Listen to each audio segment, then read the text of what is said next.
You have to know yourself to be able to align things with that because it's going to, when that goes relationships, your career, your hobbies, your interest, if they don't align, then they're just going to cause this friction.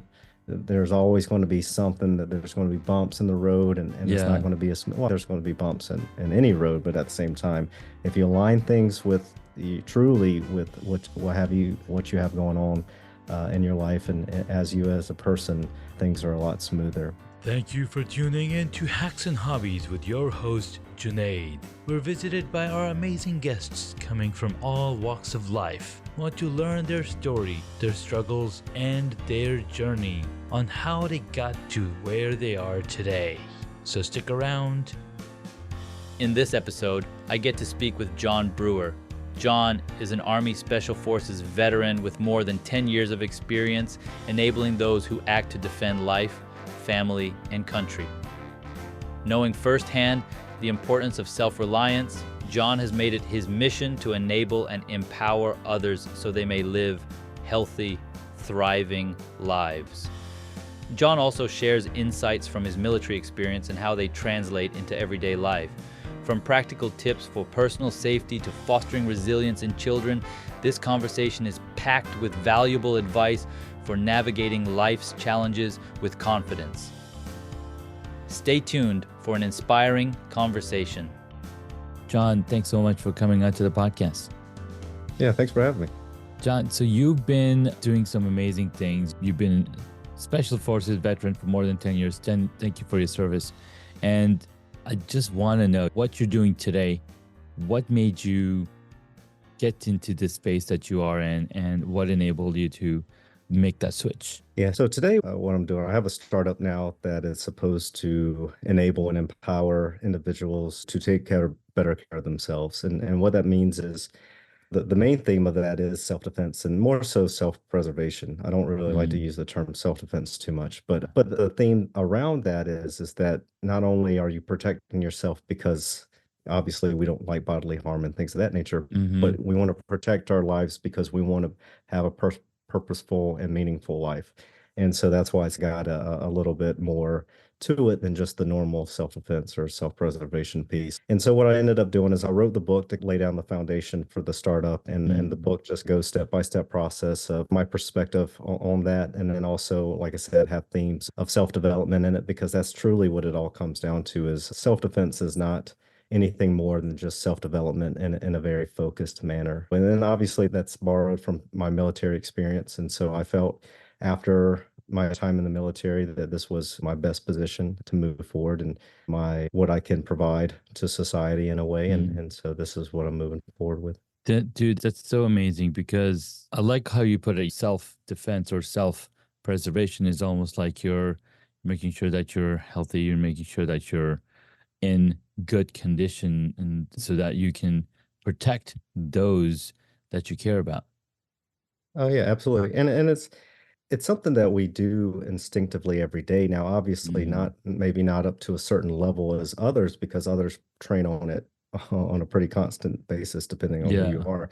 But at the same time, it is instinctual, but I think it can go a little bit further because and be more deliberate. And then truly that's what it is, because we could get through life pretty easy, especially now with society the way it is. We could coast through life and it'd be pretty good. But at the same time, I do think that as far as we know, we only get one life. And so I do think that should be something that is more than just ordinary or coasting. It should be something that you're actually putting effort behind. And whether it's pursuit based off your hobbies or interest, or whether you do think you want to contribute to society in some meaningful way. I think that, and so that's why I wanted to write this book, is because to be able to do that, you have to be protected, you have to be safe, you have to be able to know how to get through certain situations. And I'm not just talking about getting robbed on the street or Sure. something like that. I'm talking about car accidents. I'm talking about hurricanes, whatever weather system that comes through it, and situations like that, because we all go through situations every day that our safety is at risk. And it could be minor or it could be major, but at the same time, any little thing holds us back from being productive in our daily life. And so really I'm trying to get people past that so they can always be productive and not always defensive or on the defensive, so to speak. Yeah. So Fight for Your Best Life is the name of the book.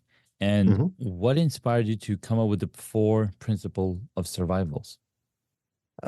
So that was because I'm a conceptual guy. So and also that's borrowed from the military. We have five Okay. principles of patrolling, and I wanted something that people could very sim contemplate Hmm. or reflect on in a situation to be able to easily, especially because in these situations, it's going to be confusing. There's a lot of emotions, things like that. And so I came up with these four principles so that people are able to recall it really quickly and then be able to follow it. And then also, thankfully, it fell into a nice acronym, the acronym being SLICK. And then also that falls into a nice little slogan to where you always want to be slick during a crisis situation. And therefore, you try to do a play on words. But for the most Mm. part, it's just an easy way to recall information so that you can use it during a crisis situation. That's really cool. Anytime we come up with memorable acronyms and memorable words that define, like for example, KIS, right? Keep it simple, sir, or Yeah. keep it some. It just makes I it always easy like for the, people to remember. yeah, the stupid. Yeah, Yeah. keep it simple, Or stupid, or actually I think the other one is keep it simple, keep it stupid simple keep it is stupid now simple. the nice way to saying it. Stupid simple. Yeah. Nice, I like that. So those are some really cool ways to build that memory, build that foundation in our minds, so that you're never having to worry about, hey, what was that thing again? And I think I've been reading this book, The Gap and the Gain, and he talks about how you need to really practice the thing that you are really want to get good at. For example, one of the stories that Dan Sullivan talks about it is that when he grew up, he was number fifth child and seven kids, and he never really got into driving because people would always drive him. But then finally, that he when he did start driving, it's like, okay, it's something I got to do. But before that, he was getting limousine service. But one day he drove and parked the car and he like stuttered or shuddered because he didn't even think about driving when he was doing this thing. Yeah. Because once you've driven enough, once you've performed that one activity so much, it comes second nature. It's like your mind takes over that activity. So it's like you have to really practice those things to get. So, what are some of the things that you teach about in your book that help protecting your loved ones or having that personal empowerment without having to think about it? Like, what are some of the practices that you talk about?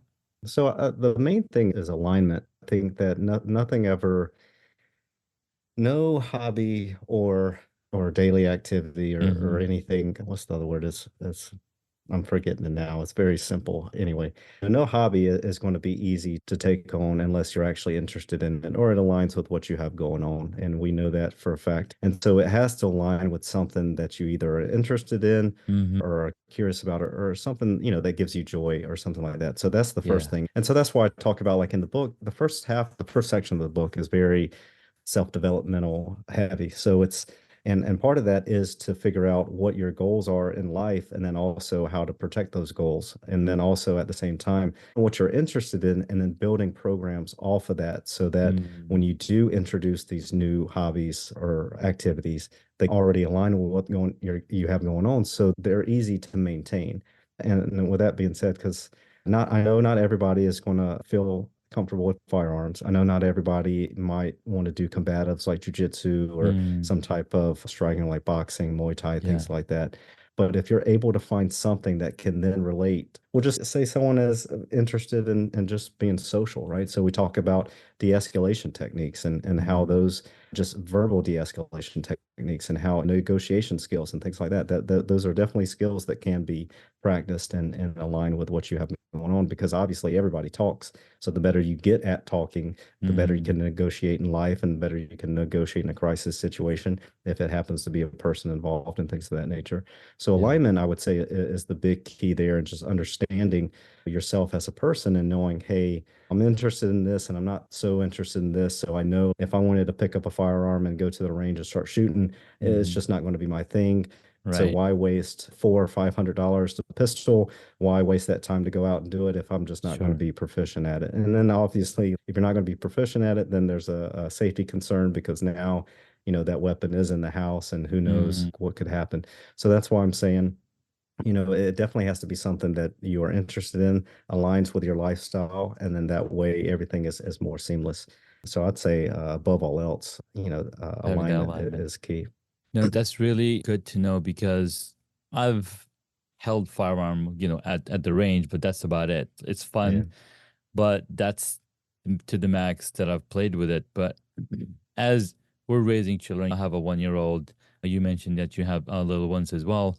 What are some of the things that we can do as parents to also train them early on? So I also have older kids, of course, but what are some of the things that I can practice at home so that they're also aware of how to behave? Like we always tell them, hey, when everybody, whenever somebody rings the doorbell, don't just go run out there and open the door, right? Make sure you check your parents are around, and then have them open the door or come back and report what's going on. Any tips that you talk about in there? How do you work with your children? Yeah, so it's so one chapter because I go into this like analytical framework that I use, and it's talking about layered security and Mhm. not just that, but the third-party resources that you can leverage either before, during, after a Yeah, crisis event. And obviously, part of that, your loved ones being the first layer of that, and they're very yeah. unique because loved ones, since they are with you 24/7, you're able to have them developed beforehand, so you're able to train Mhm. them, educate them. You're probably going to be with them during the event and you're going to be with them after. So they're going to be three parts of the entire situation. And with that being said, their development, I do have different category types or characteristics Mhm. that kind of help people guide them on where they're at because especially a lot of it is age restricted, right? You don't want to be teaching a 2-year old a lot of things about physical conflict because Right, right, it's right. just not, yeah, it's not in their they're not going to understand it. Two, if they do start to understand certain things, it's not appropriate for them. But at the same Mhm. time, so a lot of it is, I would recommend it being age centric and then also developmental centric. Obviously, as a child progresses, we teach them not to touch a hot stove, stay Mhm. away from outlets, don't put anything in the outlets, look both ways before crossing the street. Those kind of developmental milestones. Now, Yeah. obviously, once they get to a certain age, and I would say that's probably around, I would even, depending on who they are, 13 is young when it comes to certain stuff because Yeah. they're mature enough to understand, but not mature enough to fully understand consequences. So they'll understand the Right. situation, but not the consequence. And then it doesn't, which that really doesn't happen until, let's say, like my wife says, I don't know what she read, but she says that the brain isn't fully formed until I think she said 25. Mhm. And I don't, someone would have to look that up for me, but that we'll just go with that number. So until you're at the age of 25, you're not going to understand the full picture. But within that area, I'd say that's when you're really able to pull out all the stops. So about like 16 and upwards, you can say, hey, if this happens, if you're in a situation where someone grabs you, this is how to train for that. This is where the weapon is in the house. This is how we Mm. use it. And obviously, you start from basic level proficiency, which means the weapon is unloaded. You're just going through how to use it, Yeah. functionality of it, safe, unsafe, things like that, and then progress to the range. And then obviously, everything is a progression training, just like anything else would. Just if you want to go lift weights, you're not going Yeah. to go in there and do your a max bench press or whatever, or maybe you do just to test it, but at the same time, you're not doing it multiple reps. Right. You're, Just yeah, it's just going to be that initial kind of see an overview, and then from there, it's a stepping stone kind of method of getting yourself to a certain training level. And so I'd say for the yeah. most part, training for children is going to be all based off their developmental milestones and age appropriate. That makes a lot of sense because obviously you're there to protect your children, right? Making sure that they're of the right age. Like my oldest is 13, and I can say for sure yet he's not ready because it is true that the brain is fully developed by the age of basically fully mature around 25, but it's around Yeah. age 15 when they start remembering and they can start problem solving on a Mhm. deeper scale.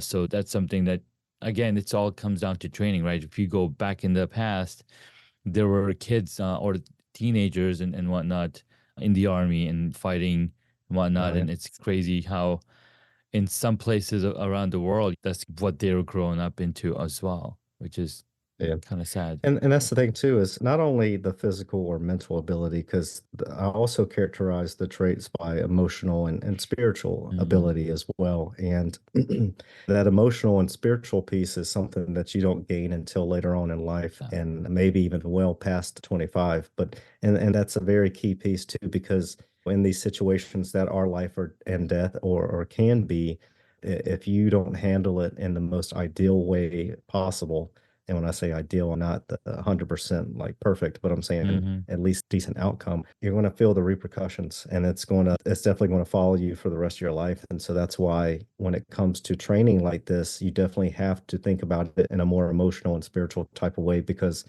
not maybe it's not there in the forefront to where at the event you're not thinking it's emotional, but you're not Mm-hmm. thinking about your life or death, where you're thinking about what's the afterlife, this, that, and other. But as soon as that event Right. is over and the days fall on that, and then years after that, I guarantee you start to think about it a little bit more. And so that's Yeah. why I think that to introduce some of these principles, like I said, age appropriate and developmental milestones to your children, to your loved ones, sets them up better to where they're not trying to figure it out after the fact, and they have a little bit of insight forefront. I like that a lot, man. Thanks so much. Now, let's take a quick break. And when we get back, you've got 3 hacks that you're going to share with the audience so that they can take an action in their lives or in their entrepreneurship or what have you. We'll be right back.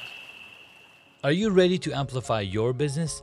SPI Pro is your gateway to elevate your entrepreneurial journey, offering cutting-edge education, immersive training, and interactive collaborations. Whether you're just starting out or you're a seasoned pro, SPI Pro is the community for you, providing you access to professional networking and advice to accelerate your growth.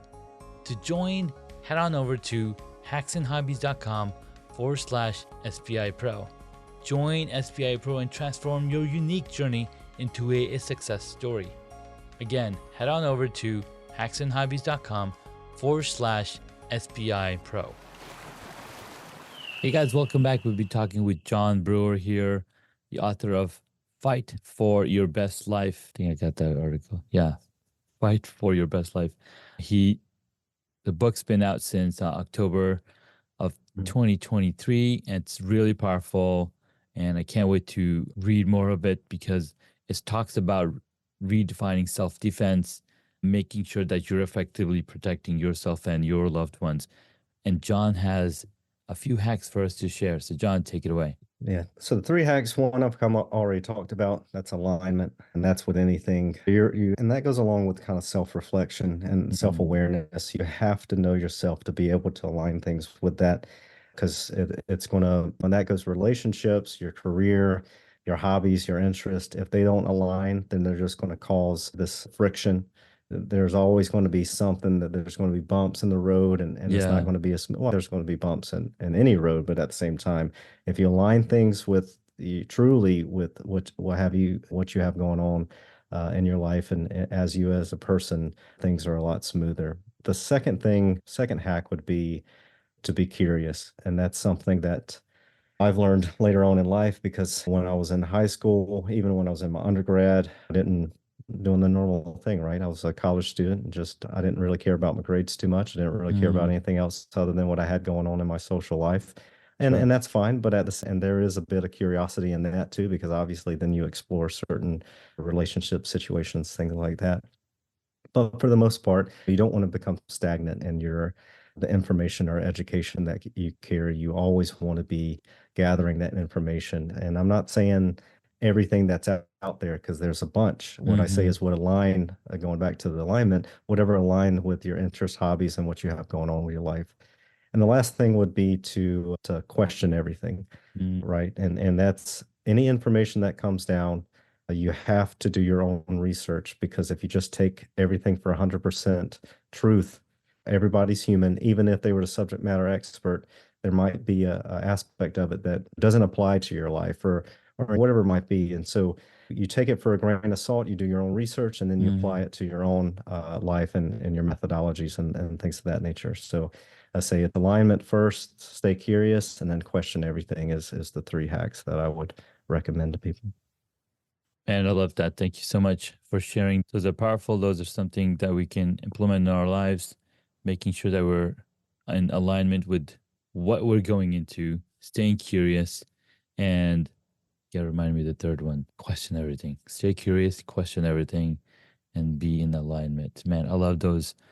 All right, man. I've got 6 questions that I'll have to ask my guests.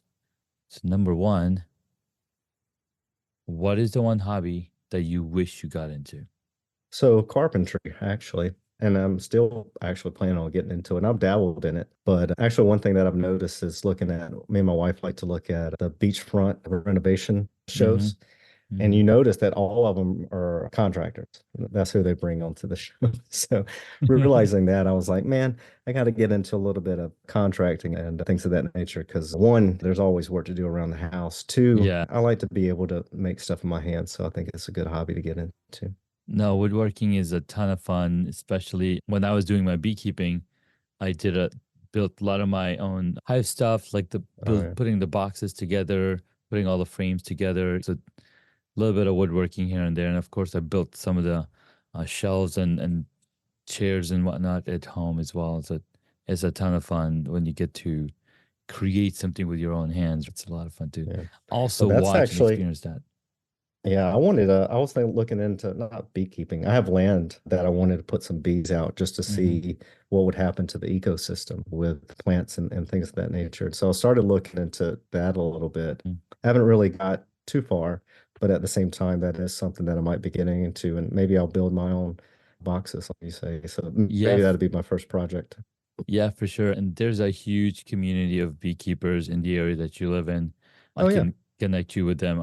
We actually did a short film using the people or working with the people based out of the area that you're located in. Because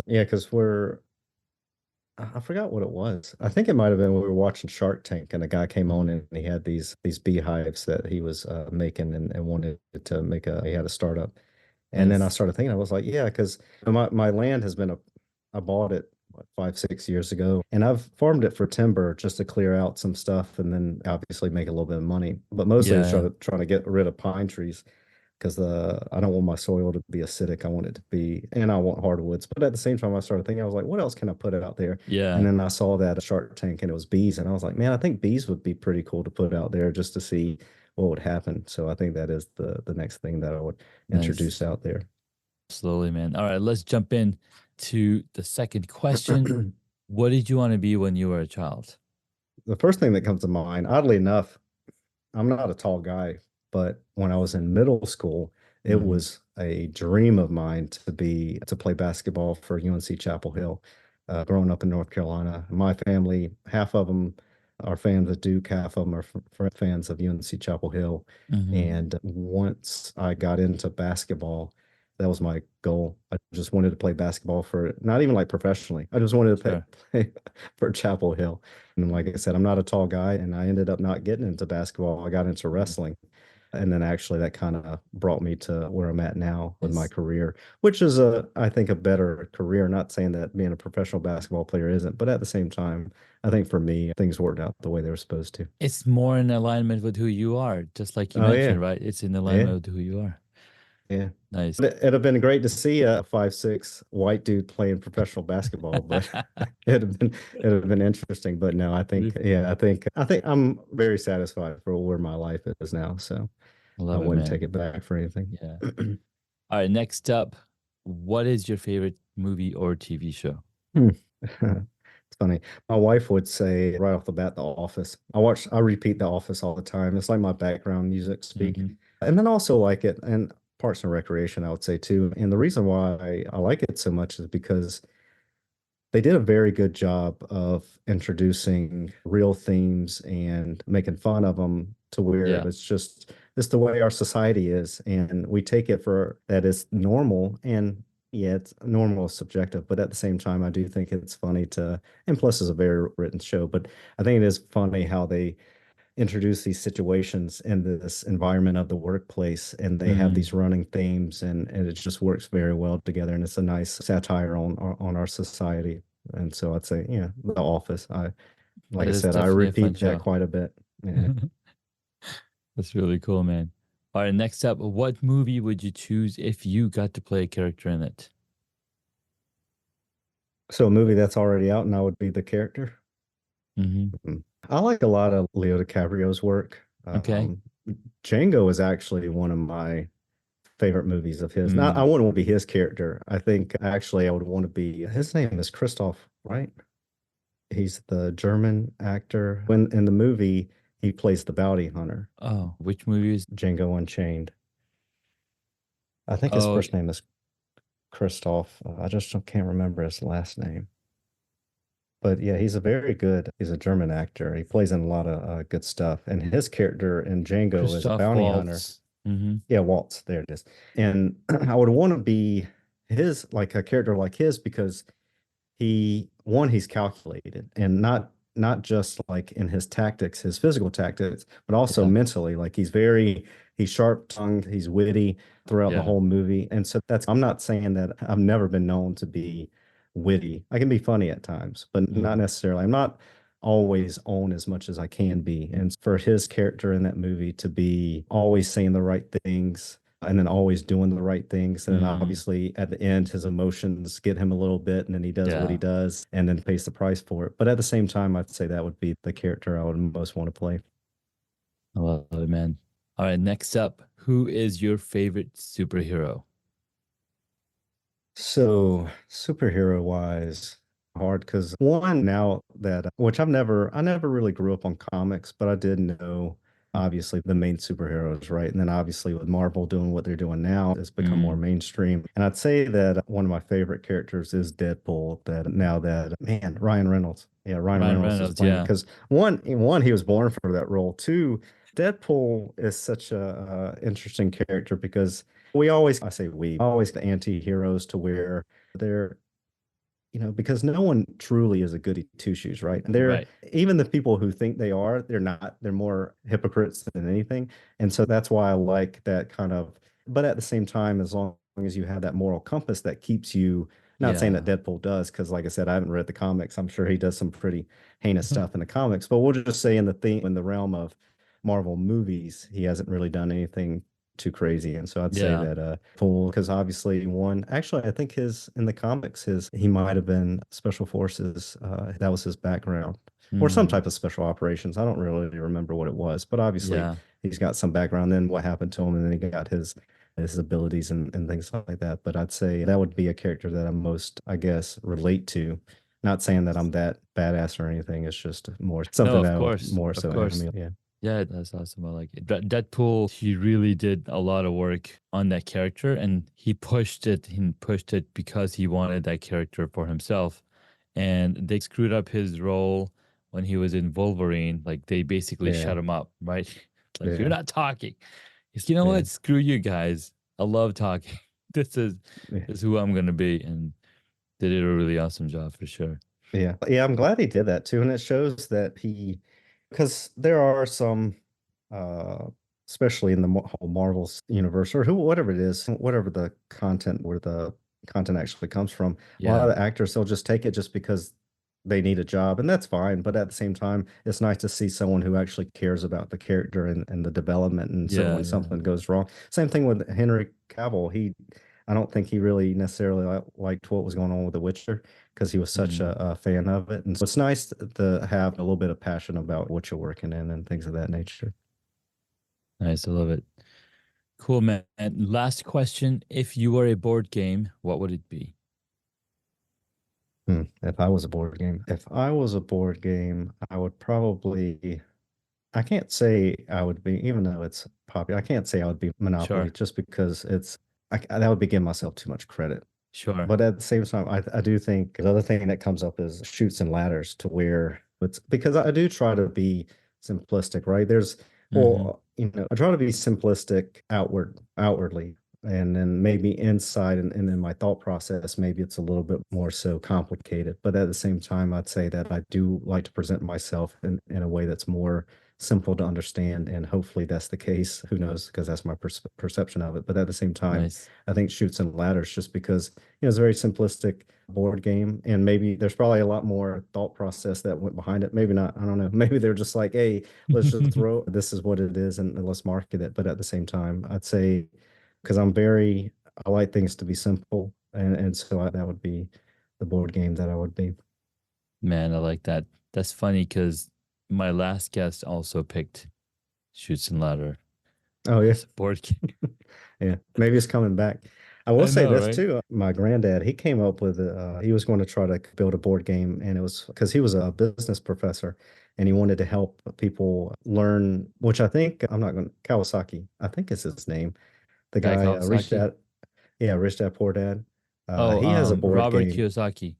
Yeah, he has a board game, and I actually did buy it, and we've played it a couple times. And Oh, it's the kind of board thing, game. yeah. And so my granddad actually came out with the game that's like that.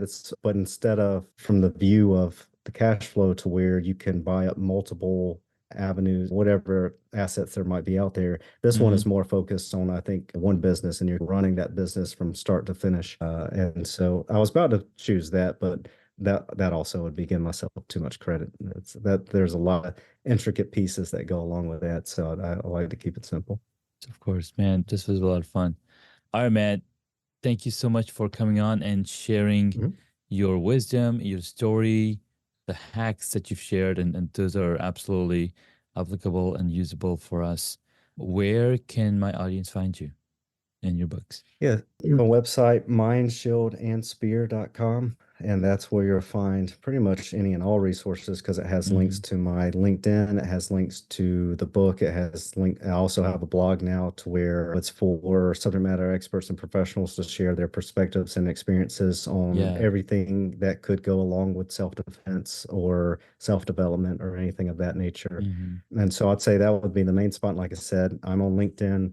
And then also the book has a Facebook, but it was mostly just to generate some audience before the book came out. But Sure. mindshieldandSpear.com is where you'll find everything at. Perfect.